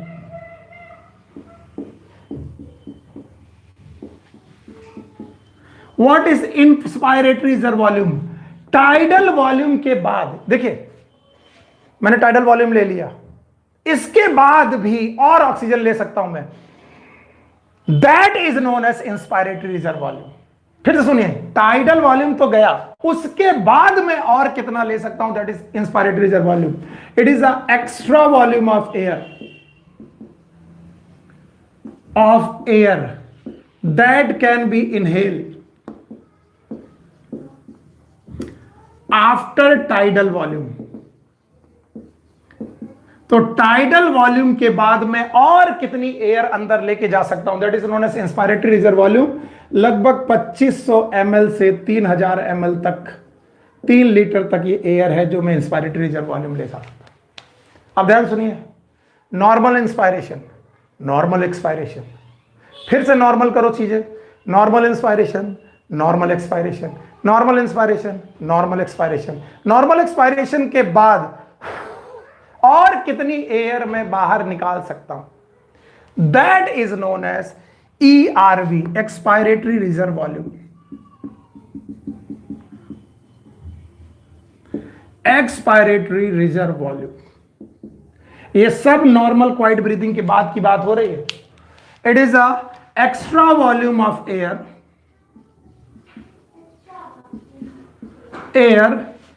That can be exhale, जिसे बाहर निकाला जा सकता है after tidal volume in normal breathing के दौरान. Extra volume of air that can be exhale, यानी एक्सेल तो फोर्सफुल होगा लेकिन इंस्पायरेशन नॉर्मल होगा. नॉर्मल इंस्पायरेशन के बाद टाइडल वॉल्यूम निकाला और टाइडल वॉल्यूम के बाद भी और एक्स्ट्रा वॉल्यूम निकाल दिया. That is known as ERV, जो लगभग 1000 से 1100 ml के आसपास होता है.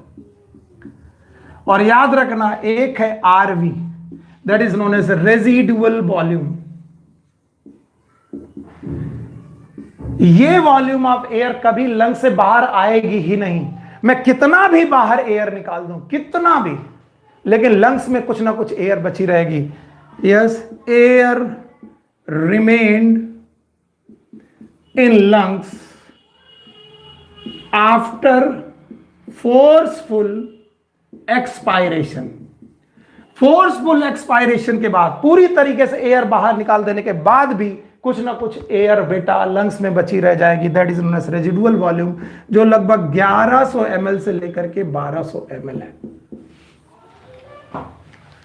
अगर आप इतना जानते हैं, अगर आप वाकई इतना जानते हैं, तो आपको इनको जोड़ करके इनसे कैपेसिटीज बनाई जा सकती हैं. जब कभी भी वॉल्यूम को आपस में जोड़ते हैं तो कैपेसिटीज बन जाती हैं. तो टाइडल वॉल्यूम 500 ml है नॉर्मल क्वाइट ब्रीदिंग में, inhale and exhale. IRV inspiratory reserve volume है, ERV एक्सपायरेटरी रिजर्व वॉल्यूम है, और इसके बाद रेजिडुअल वॉल्यूम है. 4 ये वॉल्यूम अगर तुम देखो ग्राफ वाइज, तो मैं आपको ग्राफ बनाकर दिखाता हूं. लेट सपोज ये एक बेटा जोन है जो टाइडल वॉल्यूम की जोन है, TV, यानी ये वो एयर है जो आप नॉर्मली इनहेल और एक्सेल कर रहे हैं. ओके, इसके बाद टाइडल वॉल्यूम के बाद भी आप कुछ एयर अंदर ले जा सकते हैं. मान लीजिए वो ये एयर है, तो ये जो एक्स्ट्रा रहा, it is IRV inspiratory reserve volume. This extra inspiratory reserve volume. अच्छा भाई, इसके अलावा आपको मालूम है ये अगर टाइडल वॉल्यूम है, तो आप इससे भी ज्यादा वॉल्यूम, आफ्टर टाइडल वॉल्यूम भी आप ज्यादा नीचे तक लेके जा सकते हो. सो ये रहा आपका ERV, ये रहा टाइडल वॉल्यूम से और कितना ज्यादा इनहेल कर सकते हो, inspiratory reserve volume. Tidal volume जो तुम निकाल रहे हो, और कितना निकाल सकते हो, एक्सपायरेटरी रिजर्व वॉल्यूम. लेकिन कुछ ऐसा वॉल्यूम ऑफ एयर भी है जो आप कभी नहीं निकाल सकते, दैट इज RV. ये लंग्स का RV है. तो देखिए, inspiratory reserve volume, tidal volume, expiratory reserve volume और रेजिडुअल वॉल्यूम. अब इनसे जोड़ करके डिफरेंट वॉल्यूम की कैपेसिटीज क्रिएट की जा सकती हैं. जैसे अगर मैं यहां से यहां तक चलता हूं, तो IRV प्लस TV चलता हूं. सो व्हाट इट इज, इसे फील करिए. It is a maximum amount of air that we can inhale. Tidal volume के साथ, टाइडल वॉल्यूम भी इंस्पायरेटरी रिजर्व वॉल्यूम के साथ जो मैक्सिमम वॉल्यूम ऑफ एयर हम लोग अंदर ले जा सकते हैं, that is known as inspiratory capacity.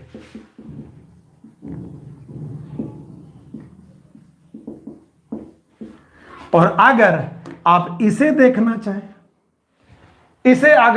चाहें, तो it is nothing but it is expiratory capacity.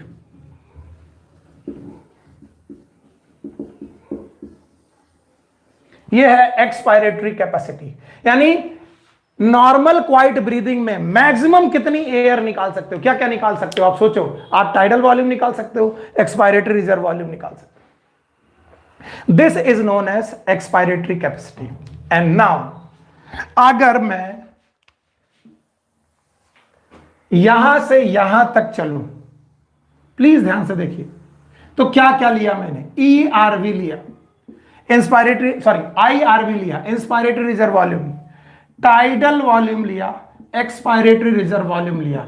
What it means, पहले फोर्सफुल इंस्पायरेशन करो, tidal volume, inspiratory reserve volume, इसके बाद फोर्सफुल एक्सपायरेशन करो, तो इंस्पायरेटरी जो गया था वो आएगा, टाइडल आएगा वो भी आएगा, और एक्सपायरेटरी रिजर्व वॉल्यूम भी आ जाएगा। तो इसका मतलब हम क्या क्या निकाल देंगे, फोर्सफुल इंस्पायरेशन के बाद फोर्सफुल एक्सपायरेशन के करना के दौरान हमें तीन चीजें मिलेंगी, ERV, TV और IRV। IRV, TV और ERV, ये होगी हमारी वाइटल कैपेसिटी, वाइटल कैपेसिटी। और आपने ध्यान नहीं दिया, मैंने ये जोन कभी भी नहीं जोड़ा।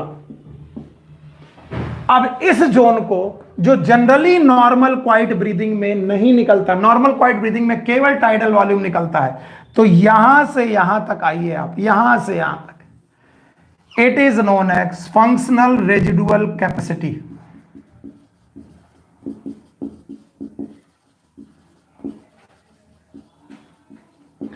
यानी नॉर्मल क्वाइट ब्रीदिंग के दौरान, नॉर्मल इनहेलेशन नॉर्मल एक्सहेलेशन के दौरान लंग्स में जितनी एयर बची रह जाती है, आपका दिमाग घूम गया होगा। अभी तो सर बोल रहे थे लंग्स में जितनी एयर बची रह जाती है दैट इज रेजिडुअल वॉल्यूम, तब कब बोला था, जब मैं फोर्सफुल एक्सपायरेशन कर दूं तब भी एयर बची रहेगी, दैट इज रेजिडुअल वॉल्यूम। लेकिन अगर मैं फोर्सफुल एक्सपायरेशन ना करूं तो भी नॉर्मल एक्सपायरेशन नॉर्मल इंस्पायरेशन करने पर मेरी लंग्स में क्या क्या बचा है, रेजिडुअल वॉल्यूम जो कभी नहीं निकलेगा, और एक्सपायरेटरी रिजर्व वॉल्यूम जो निकल सकता है लेकिन मैं निकाल नहीं रहा हूं। तो रेस्पायरेटरी जो लंग्स में बचा रह गया वो है रेजिडुअल वॉल्यूम, और एक्सपायरेटरी रिजर्व वॉल्यूम, दो चीजें बची रह गई, उन दोनों को मिला करके हम लोग बोलते हैं फंक्शनल रेजिडुअल कैपेसिटी। और बच्चों इन सब को आपस में जोड़ दिया जाए, दिस अप टू दिस, एक साथ जोड़ दिया जाए, that is TLC, total lung capacity. और अगर कोई टोटल लंग कैपेसिटी आपसे पूछे तो आप क्या बताएंगे, सर इसमें होगा IRV प्लस होगा TV प्लस होगा ERV प्लस होगा RV। अगर चारों वॉल्यूम जोड़ दिए जाए then it is known as total lung capacity. Lung में जितना मैक्सिमम एयर समा सकता है, देखो अभी सोचो मेरे लंग्स में क्या क्या है, अभी मैं नॉर्मल ब्रीथ कर रहा हूं, नॉर्मल एक्सपायर कर रहा हूं, मेरे लंग्स में रेजिडुअल वॉल्यूम है, एक्सपायरेटरी रिजर्व वॉल्यूम है, यानी रेजिडुअल वॉल्यूम है और एक्सपायरेटरी रिजर्व वॉल्यूम है, ये दोनों हैं। इसके बाद मैंने टाइडल वॉल्यूम ले लिया, ये भी आ गया। इसके बाद IRV ले लिया, यानी मैक्सिमम इंस्पायरेशन के बाद, मैक्सिमम एक्सपायरेशन के बाद लंग में जितनी भी एयर है, इंस्पायरेशन के बाद, एक्सपायरेशन के बाद, मैक्सिमम इंस्पायरेशन के बाद लंग में जितनी भी एयर प्रेजेंट है that is known as total lung capacity. देखो करके दिखा रहा हूं, नॉर्मल नॉर्मल नॉर्मल नॉर्मल में क्या है हमारे पास, RV। नॉर्मल में और क्या है जो अभी निकला नहीं है, ERV। नॉर्मल में और क्या ले लिया, टाइडल वॉल्यूम। नॉर्मल में और क्या ले सकते हो, इंस्पायरेटरी रिजर्व वॉल्यूम। तो अब मेरे पास क्या क्या है, RV, ERV, TV और IRV, ये सब को लेकर मैक्सिमम इंस्पायरेशन के दौरान जब मेरे लंग्स में एयर बची that is known as total lung capacity. तो आप अगर इंस्पायरेटरी कैपेसिटी कोई आपसे पूछे तो it is IRV plus TV, expiratory कोई पूछे तो it is ERV plus TV, आपको याद रखना पड़ेगा।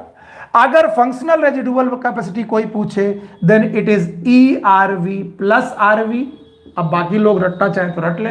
और अगर कोई वाइटल कैपेसिटी पूछे then it is IRV, TV, ERV। और अगर कहां गया, it is vital capacity, vital capacity अगर कोई पूछे it is IRV plus ERV plus TV, tidal volume. और टोटल लंग कैपेसिटी पूछे तो IRV, TV, ERV, RV सब कुछ मिला करके it is known as total lung capacity. Thank you very much. ये था लंग से रिलेटेड कुछ बातें। इसके बाद हम लोग कार्डियक सिस्टम की तरफ चलते हैं। ऑल्दो टाइम बहुत कम बचा हुआ है पर मैं कोशिश करता हूं कि मैं कार्डियक सिस्टम में कार्डियक साइकिल आपको पढ़ाऊं।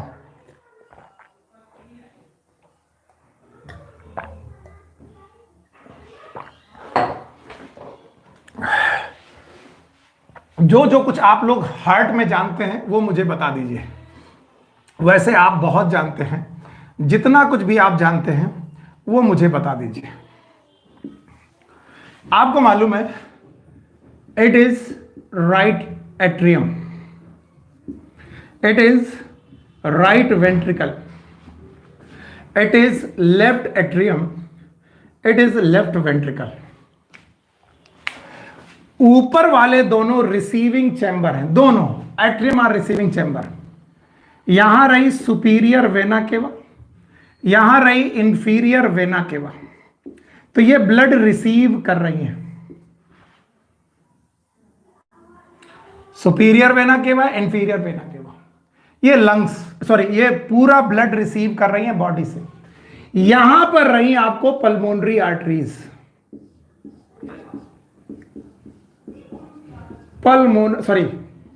Pulmonary veins, I am sorry, very much sorry, यहां पर है पल्मोनरी वेन्स, और ये भी ब्लड को रिसीव कर रही हैं, लेकिन ये रिसीव कर रही हैं बॉडी टिश्यू से, और ये रिसीव कर रही है लंग से। मैं ज्यादा हार्ट के बाहर जा नहीं रहा हूं, मैं केवल हार्ट दिखाने की कोशिश कर रहा हूं। इसके बाद यहां पर आपके पास वॉल्व है,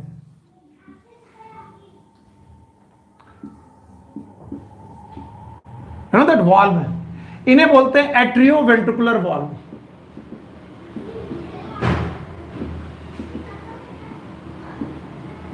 एट्रियोवेंट्रिकुलर वॉल्व, एट्रियोवेंट्रिकुलर वॉल्व। इसके बाद यहां से ब्लड जा रहा है टूवर्ड्स लंग, यहां से ब्लड जा रहा है टूवर्ड्स बॉडी, यानी ये दोनों के दोनों डिस्ट्रीब्यूटिंग चैम्बर हैं, both of them are distributing chamber. और यहां पर आपके पास वॉल्व है, यहां पर आपके पास वॉल्व है, और इन वॉल्व को हम लोग बोलते हैं semi lunar valve.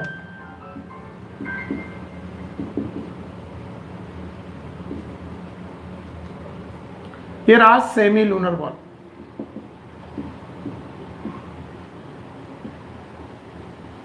Atrioventricular valve में याद रखना mitral valve, that is bicuspid valve, और ट्राइकस्पिड वॉल्व। ये एट्रियोवेंट्रिकुलर वॉल्व में बाइकस्पिड एंड ट्राइकस्पिड वॉल्व। यहां पर है सेमी लूनर वॉल्व।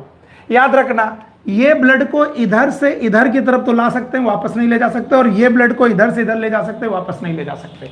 अगर आप हार्ट में इतना जानते तो मेरे हिसाब से बहुत जानते हैं, लेकिन रेड कलर का मैं यूज कर रहा हूं आपको यह बताने के लिए कि यहां पर कुछ एक्साइटेटरी टिश्यूज हैं। यहां पर एक नोड है, इसका नाम है SA node.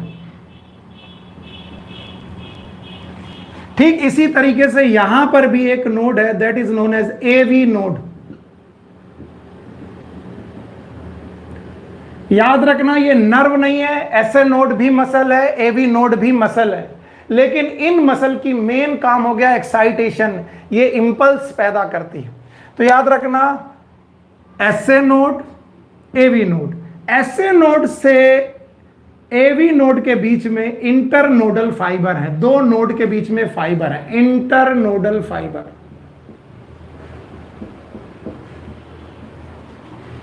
These are known as internodal fibre. आप लोग देखेंगे पेज नंबर मैं आपको बता दे रहा हूं, अगर साथ साथ चलेंगे तो काम बन जाएगा।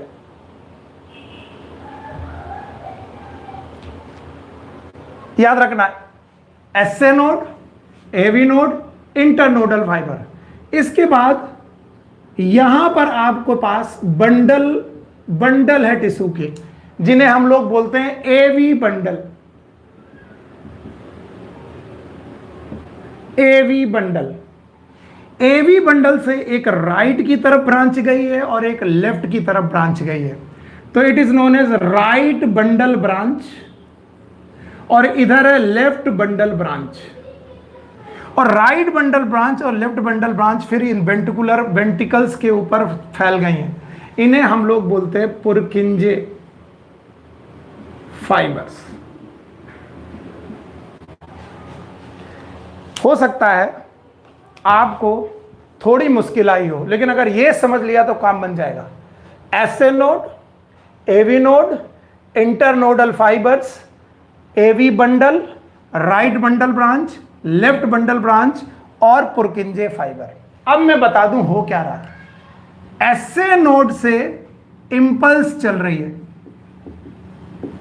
और याद रखना इंपल्स हमेशा कॉन्ट्रैक्शन की चलती है, कॉन्ट्रैक्शन की। यानी ये इंपल्स जब भी आगे मूव करेगी, जहां जहां जाएगी वहां वहां कॉन्ट्रैक्शन स्टार्ट हो जाएंगे। तो आप देख रहे हैं एट्रियम से वेंट्रिकल तक पहुंचने पर काफी डिस्टेंस है, तो इसका मतलब पहले जो बेटा इंपल्स होगी वो एट्रियम में फैलेगी। इसका मतलब एट्रियम पहले कॉन्ट्रैक्ट होंगे और फिर वो एवी बंडल तक पहुंचेगी, एवी बंडल इसे वेंट्रिकल में देंगे, फिर वेंट्रिकल कॉन्टैक्ट होंगे। तो याद रखना एक बार यहां से इंपल्स चली और पूरे में फैल गई, एक बार इस इंपल्स का पूरे हार्ट में फैल जाना, that is known as contraction और वन कार्डियक साइकिल। फिर से सुन लो, चाहे 10 बार लगे लेकिन इसे सुनो। अभी एक इंपल्स निकली और वो फैल रही। अगर यहां फैल रही तो ये कांटेक्ट हो रहा, फिर यहां फैल रही तो ये रिलैक्स हो रहा, ये कांटेक्ट हो रहा, और कांटेक्ट होने के बाद फिर पूरे रिलैक्स हो गए। क्यों? क्योंकि दूसरा इंपल्स चला ही नहीं। फिर दूसरा इंपल्स चला, फिर ये कांटेक्ट हुआ, रिलैक्स हो गया, फिर ये कांटेक्ट हुआ, रिलैक्स हो गया, ये पहले से रिलैक्स था, दोनों रिलैक्स हो गए। फिर से इंपल्स चली, फिर ये कांटेक्ट हुआ, रिलैक्स हुआ, कांटेक्ट हुआ, रिलैक्स हुआ, ऊपर वाला पहले से रिलैक्स था, फिर चली, कांटेक्ट हुआ, रिलैक्स हुआ, कांटेक्ट हुआ, रिलैक्स हुआ। क्यों? क्योंकि ये फाइबर ही हैं जो कॉन्ट्रैक्शन की इंपल्स लेके चल रहे। It is atrium. यहां से ऐसे नोड ने इंपल्स दी, कॉन्ट्रैक्ट हुआ, कांटेक्ट हुआ, देखिएगा, और ये अब यहां पर पहुंची, इस जगह पर पहुंची, तो ये कांटेक्ट हुआ, ये रिलैक्स हो गया, फिर ये भी रिलैक्स हो गया। अब दूसरी इंपल्स चली, कांटेक्ट हुआ,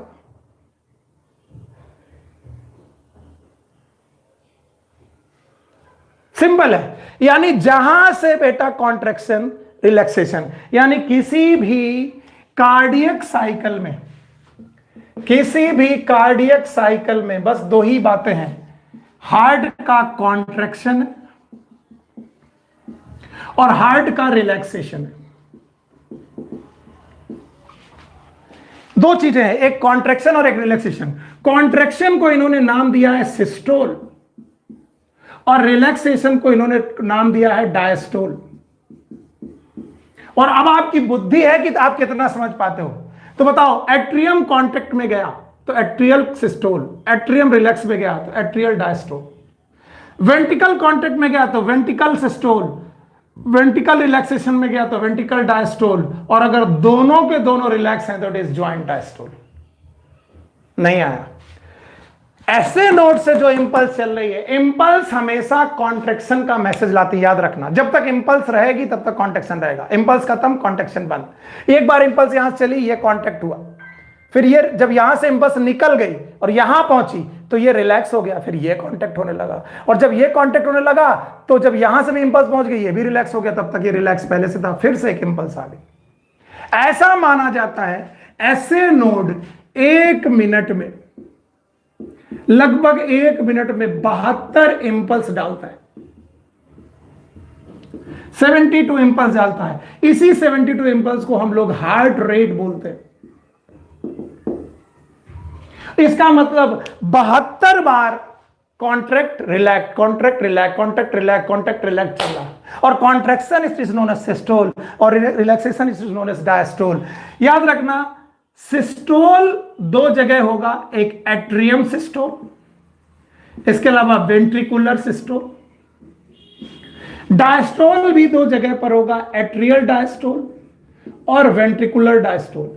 और याद रखना, इस पूरे सिस्टोल और डायस्टोल में 1 मिनट में 72 बार ऐसा होगा, 72 बार। इसका मतलब है 60 सेकेंड, मैं लिख रहा हूं यहां पर, मैथ आपकी अच्छी है मेरे से ज्यादा, आप लोग देख लीजिए, यहां पर लिख रहा हूं, इसका मतलब 60 सेकेंड में 72 टाइम कॉन्ट्रैक्शन रिलैक्शन। इसका मतलब 1 सेकेंड में, सॉरी 72 बार बेटा धड़कता है 60 सेकेंड के लिए, 60 सेकेंड में, इसलिए एक बार, एक बीट के लिए 60/72, लगभग 0.8 सेकेंड, लगभग 0.8 सेकेंड के लिए हार्ट में सिस्टोल और डायस्टोल रहता है। कॉन्ट्रैक्शन और रिलैक्सेशन दोनों मिलकर के 0.8 सेकेंड रहते हैं। अगर आप इतना समझ गए तो मैं आगे बढ़ा देता हूं। आप सब लोग ध्यान से देखें डायग्राम नंबर 1। अगर आपने मेरे साथ इन डायग्राम में साथ दे दिया तो काम बन जाने वाला है। मैं आपको बता दूं, ये रही वेना केवा, बाकी चीजें आप जानते हो, vena cava, superior vena cava, यहां पल्मोनरी वेन्स है, और फिर यहां पर बेटा एओर्टा और पल्मोनरी आर्टरी। जो पहली फेज है, फर्स्ट फेज है, इसको हम लोग बोलते हैं, जो फर्स्ट फेज है इसे बोलते हैं एट्रियल सिस्टोल।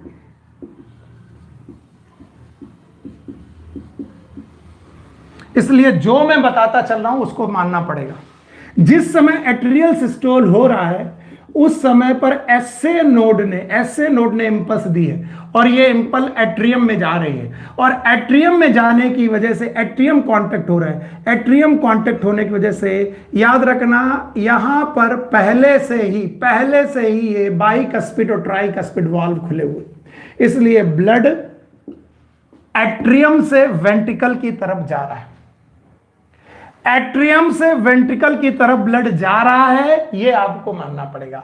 एट्रियम से वेंट्रिकल की तरफ ब्लड जा रहा है, it is known as atrial systole. और इस एट्रियल सिस्टोल में केवल 30% ब्लड ही एट्रियम से वेंट्रिकल की तरफ जाता है। कुछ लोग बोलेंगे सर 30% जाता है तो बाकी 70%। मैं बता दूं 70% पहले ही यहां पहुंच चुका है। अब आप कहोगे पहले पहुंच चुका है तो पहले बताइए। मैं कहूंगा मैं बता दूंगा, मैं एक एक डायग्राम से चल रहा हूं। एक एक डायग्राम पहले समझो। एट्रियम सिस्टोल पे गया, उसके पहले से ही ये बेटा वाल्व खुले हुए थे। याद रखना, इसकी एओर्टा के सेमीलूनर वाल्व बंद थे, और इसके बेटा पल्मोनरी एओर्टा और सिस्टमिक एओर्टा के ये सेमी लूनर वाल्व बंद थे। ये दोनों वाल्व बंद थे, ये दोनों वाल्व खुले हैं। Atrial systole, first point. ना सेकंड पॉइंट, मैं फिर से डायग्राम बना रहा हूं। अगर बुद्धि हो गई तो बेटा काम चल जाने वाला है, नहीं तो हम लोग मुश्किल में आने वाले। हो सकता है ये बहुत बुरी तरीके से फ्लॉप हो जाए मामला।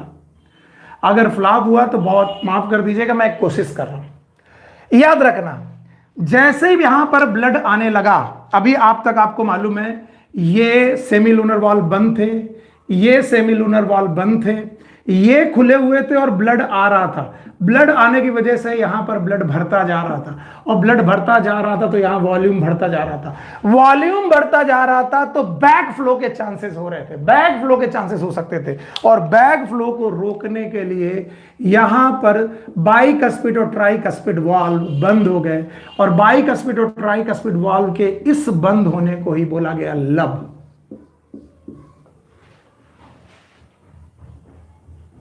पर यह क्यों हुआ इसको समझना जरूरी है।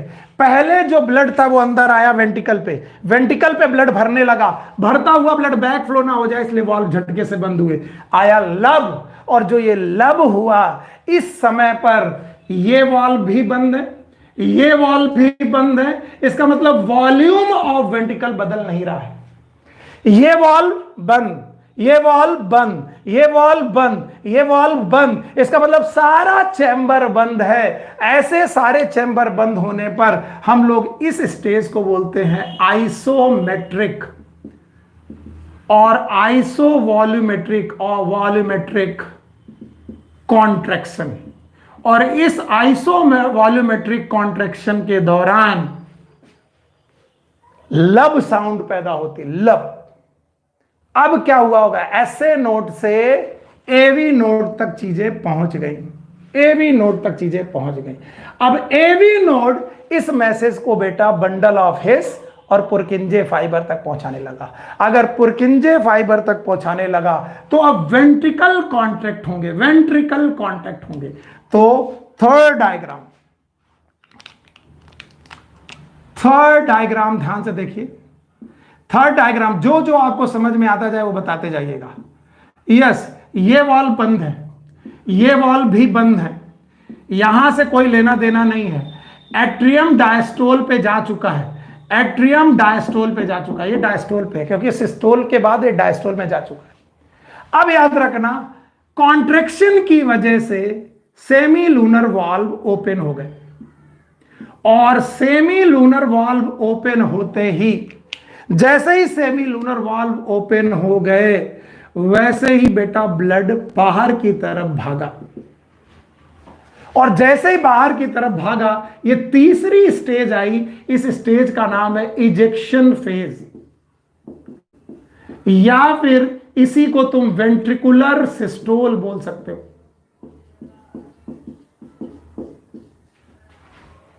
Ventricular systole. और जैसे ही वेंट्रिकुलर सिस्टोल हुआ, ब्लड बड़ी तेजी से बाहर की तरफ भागा, इधर से गया पल्मोनरी एओर्टा की तरफ, इधर से गया बॉडी की तरफ। ये तीन डायग्राम अगर आपको समझ में आ गए तो पहला पॉइंट है एट्रियल सिस्टोल, इसके बाद आइसोमेट्रिक कॉन्ट्रैक्शन, इसके बाद इजेक्शन। और जैसे ही इजेक्शन होने लगा, जैसे ही इजेक्शन होने लगा, ब्लड इनमें भरने लगा। ये है कौन? पल्मोनरी आर्टरी और एओर्टा।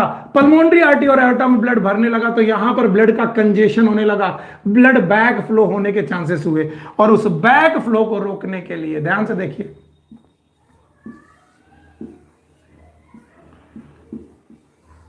उस बैक फ्लो को रोकने के लिए ये वाल्व भी बंद हो गए।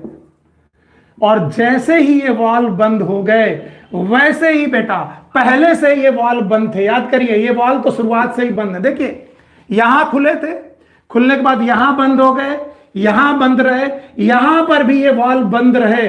अब इस कंडीशन में ये ब्लड जो था, इसके ब्लैक फ्लो होने के चांसेस कम हुए, और कम हुए इसका मतलब है ये रिलैक्स होने लगा। ये रिलैक्स होने लगा, इसका मतलब ये चौथी स्टेट है, इसका नाम है प्रोटोडायस्टोल।